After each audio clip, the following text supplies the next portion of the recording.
안녕하십니까. 부동산 취업 전문 채널 소공TV 박병희 중개사입니다. 자, 오늘 이제 우리가 사진 구도까지 배우고 있었는데요. 자, 우리가 이제 늘 본분을 잃으면 안 되죠. 우리는 부동산 취업을 위한 채널이기 때문에 부동산 관련에 대한 내용은 꼭 일주일에 한 번은 넣어야 됩니다. 그래서 제가 오늘은 세금에 관한 부분을 좀 알려드리려고 그래요. 근데 여러분들이 흔히 알고 있는 세금은요, 부동산에 관련된 세금을 말씀하실 거예요. 저는 오늘 그 부분을 얘기하지 않고 약간 다른 부분에 대한 세금 문제를 여러분들께 얘기 드릴 거예요. 자, 여러분들이 보통 세금을 얘기하면요, 부동산 세금을 보통 얘기를 해요. 그래서 부동산 세금 저 알아요. 부동산 세금도 모르시는 분도 물론 계십니다만 대부분 아실 거예요. 이게 취득세하고요, 그리고 중간에 보유세가 있고요, 양도소득세가 있습니다. 자, 보유세는 보통 재산세하고요, 이번에 문제가 됐던 종부세, 종합부동산세가 보유세가 되죠. 자, 이번에 종부세가 좀 많이 중과가 됐었어요. 자, 우리가 이번 정권이 취득세를 갖다가 중과를 시켰죠. 투기과열지구, 그러니까 조정대상지역, 투기과열지구, 투기지역 이렇게 세 군데는 취득세를 2주택일 경우는 8%, 3주택일 경우는 12%, 법인이 주택 사면 무조건 12%, 이런 식으로 지금 취득세 중과를 시켰어요. 자, 보유세도 중과를 시켰죠? 종부세를 중과를 시켜서 2주택만 되면은 굉장히 때려버리고, 법인은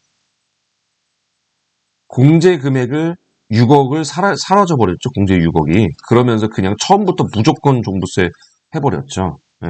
양도소득세는요, 2주택의 경우는 차등누진 플러스 10% 중과를 시켰고, 3주택 이상부터는 차등누진세율 더하기 20%를 중과를 시켜버렸습니다. 그러니까 이제 반 이상 내는 게 생겨버린 거예요. 자, 세 군데를 전부 다 중과시키면서 빠져나갈 구멍을 없애버렸어요. 그게 이번 정부가 한 일이죠.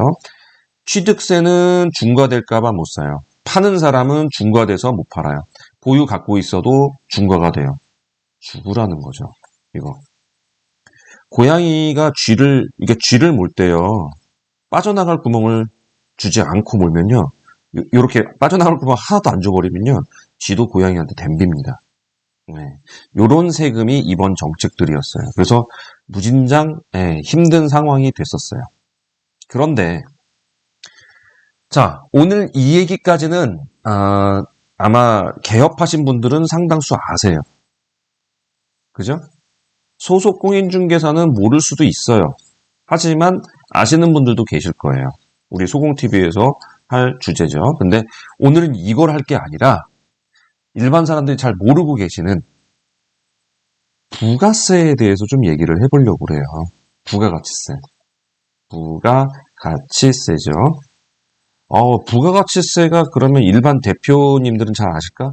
우리가 사실 사업을 하는 사람은 소득이 발생을 하기 때문에요, 소득에 대한 세금을 피해갈 수가 없어요. 그래서 이 소득세는 무조건 내게 됩니다. 이게 매년 5월 달에 전년도 1월부터 12월까지의 소득에 대한 모든 세금을 이때 내게 돼 있어요. 이거를 종합소득세라고 합니다. 자, 종합소득세가 총 8가지가 있죠. 그 중에 6가지는 합산과세고, 나머지 2가지는 별도 과세인데 분리과세라고 하죠. 자, 합산과세, 분리과세의 특징은요, 합산은 전부 다 합쳐서 누진한다는 거고요, 별도는 별도로 각각 누진한다는 거예요. 그러니까 얘랑 합산되는 게 별로 안 좋은 거죠.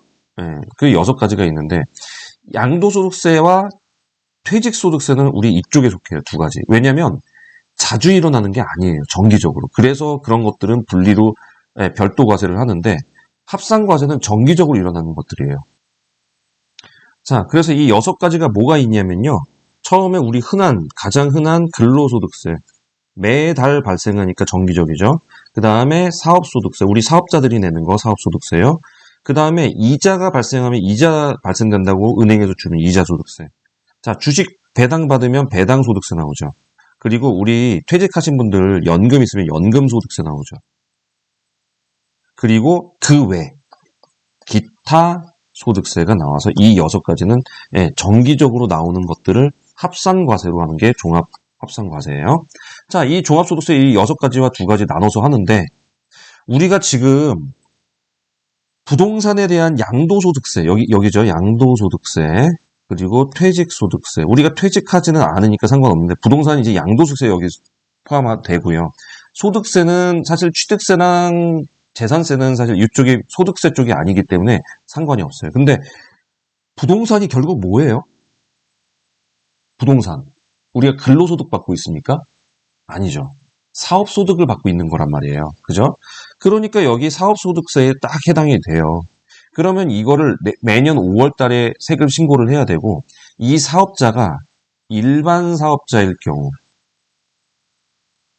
그러면 우리는 부가세를 받아가지고 이거를 신고를 또 해야 됩니다. 그게 1월하고 7월하고 1년에 2번 하게 되어 있어요. 자, 그러면 그래서 나 이거 부가세 싫어가지고 간이과세 할 거예요. 자, 이게 별로 좋은 게 아닌 게요. 여러분들 월세 내죠. 자, 자, 소속공인중개사는 몰라요. 소속공인중개사는 모르지만 개업공인중개사는 아는 게 있어요. 월세에 대한 부가세 나와요, 안 나와요? 보통 아주 허름한 조그만 거 아니고서는 대부분 부가세가 나와요. 주인들이 대부분 일반 사업자거든요. 일반 임대사업자거든요. 그러니까 부가세가 꼭 나오는데 이거 부가세 환급 받아야 될 거 아니에요. 신규로 들어간 데는 대부분 이게 한 200, 300 월세가 막 이런단 말이에요. 저기 신도시급 좋은 데는요 막 500도 받아요. 그러면 부가세가 50이에요. 50을 1년 동안 내보세요. 얼마예요? 600만 원이죠. 600만 원이면 이거 꽤나 큰 돈이에요. 이거를 환급을 안 받는다고요? 그래서 간이과세를 하겠다? 이거는 참 어리석은 방법이에요. 일반 과세자가 됐을 때요. 과세해가지고 여기서 부가세 받은 거랑 이쪽 부가세 낸 거랑 상계 처리해가지고 1월부터 6월까지 거를 7월 달에 신고하고요. 7월부터 12월까지 거를 다음에 1월에 신고하는 거예요. 그런데 요거를 신고 안 하고 환급도 안 받고 그러면은 사실 굉장히 마이너스가 되고요. 요거 주고 받는 게 훨씬 낫습니다. 안 주고 이거 안 받고 뭐 어쩐다 해도요. 간이과세 우리 부동산 요새 신고제 됐죠. 임대차 전월세 신고제 들어갔죠. 그러면 부동산도 이제 이거 세금 빼지 못해요. 그리고 현금 영수증 발행 안 하잖아요. 그러면 이거 다 나중에 걸리거든요. 그러면 간이과세에서 일반과세로 다음에 넘어가는 건 시간 문제예요. 근데 나는 해봐도 계속 간이과세고 일반과세 안 됐다. 그럼 매출이 굉장히 없는 거죠. 그런 분들은 조만간 닫는 게 나은 거죠. 자, 그러면 우리가 이제 부가세가 있고요. 소득세를 또 아까 말씀드린 소득세를 신고를 해야 되는데 이게 매년 다음에 5월 달에 한다고 그랬잖아요. 요때 보통 우리가 대부분 부동산 사장님들이 이렇게 해요. 그러니까 이거를 우리가 장부에다가 써놓고 이렇게 해놓으면 사실 뺄 거가 되게 많단 말이에요. 근데 그걸 안 하고 대부분 그냥 세무사 사무실에다 넘겨버려요. 그러면 세무사 사무실에서는 이거를 세무사가 직접 할 것 같지만 그렇지 않고 여직원한테 줘버려요. 그러면 여기서 우리가 추계 계산이라는 걸 해요. 추정해서 계산하겠다는 뜻이죠. 그러면 대한민국에 일반적으로 공인중개사라는 직업을 가진 개업 공인중개사가 얼마 정도를 벌었느냐 이번 연도에 그게 대충 나와요. 그러면 그걸 갖다가 추계를 해가지고 세금을 매기겠다는 건데 이게 첫 해는요.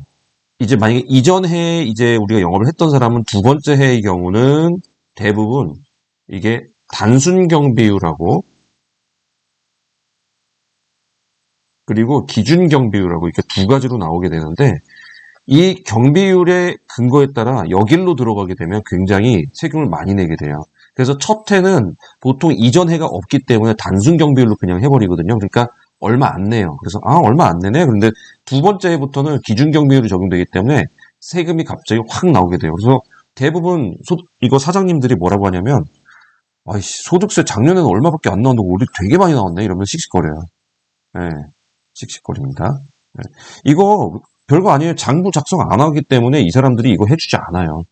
그럼 장부 작성만 해가지고 신고하면 되거든요. 근데 이거 귀찮으니까 안 하는 거죠. 그러면 내가 장부를 털면요, 경비율이 아니라 비용을 더 높여서 할 수도 있어요. 근데 그게 잘 안 하셔서 모르셔서 안 하는 것이죠. 자, 그러면 우리가 소득세를 무조건 하는 게 맞아요? 아니요, 모르면 그냥 안 하는 게 나을 수도 있어요. 그런데 제가 이거를 소공TV에서, 이거 개공TV여야지 이걸 하는 거잖아요. 그죠? 소공TV에서 이걸 왜 얘기하냐. 자, 이런 세금에 관한 부분을 우리 실장님들이 아셔야 돼요. 자, 실장님들은 그냥 뭐 몇 대 몇 하고 자꾸 이렇게 얘기하고 하는데, 사장님들, 그러니까 개업 대표님들은 지금 월세 내죠, 각종 공과금 비용 내죠. 그러니까 이런 것뿐만 내는 게 아니라 세금까지 내요, 거기서. 소득이 들어가면 소득세 발생되는데 대부분 실장님들한테 무슨 저 세금 떼고 주나요? 아니잖아요. 그냥 주잖아요. 자, 우리가 이런 몇 대 몇 비율이나 이런 것들이 솔직히 이제 실장님들은 이 부분을 몰라요. 예, 대표님들은 그 월세 내고 그리고 비용 내고 대부분 실장님들한테 어떤 세금 신고하고 가져가지 않는단 말이에요. 그냥 준단 말이에요. 그러니까 그렇게 하다 보니까 실장님들 몫까지 소득세 신고를 전부 다 사장님들이 하게 돼요. 그러면 대표님들은 사실 몇 대 몇 그래도 굉장히 많이 깎이거든요. 근데 그렇게 잘못하다 보면요. 이제 비율이 되게 높으신 실장님들 같은 경우는요. 잘못하면 대표보다 실장님이 더 가져가는 경우도 생겨요. 그러다 보니까 실장님들이 비율이 뭐 너무 적어요. 이게 아니라 이런 전체적인 맥락도 한번 생각해 보시라고 제가 요 부분 좀 알려드렸어요. 그러니까 이게 소득세하고 부가세가 상당히 크다는 거, 그런 거 좀 알고 계셔야 된다는 뜻입니다. 자, 그런 거 알려드리려고 오늘 얘기했는 건데, 자, 우리 대표님들이요, 생각보다 나가는 지출이 많아요. 여러분들이 소속 공인중개사분 해보다 보면 아시겠지만 그런 부분들이 있다 보니까 서로 같이 공조해서 나가는 게 굉장히 중요하곤 합니다. 자, 그래서 결론은 뭐냐면요. 대표님들도 소속 공인중개사 굉장히 신경 쓰고 같이 가려고 노력하는데요. 정말 소속 공인중개사 분들이 빨리 배우고 난 독립해야지 이런 마음으로 가신다고 하면 대표님들하고도 관계가 계속 좋아지지는 않을 것 같아요. 근데 이런 부분이 있다라는 거 실장님들도 아셔야만 대표님도 어느 정도 이해할 수 있기 때문에 제가 오늘 이 부분에 대해서 얘기를 했습니다. 자, 오늘 소공TV 여기까지 준비했고요. 도움되셨으면 구독과 좋아요 꼭 부탁드리겠습니다. 저는 다음 시간에 찾아뵙도록 하겠습니다. 감사합니다.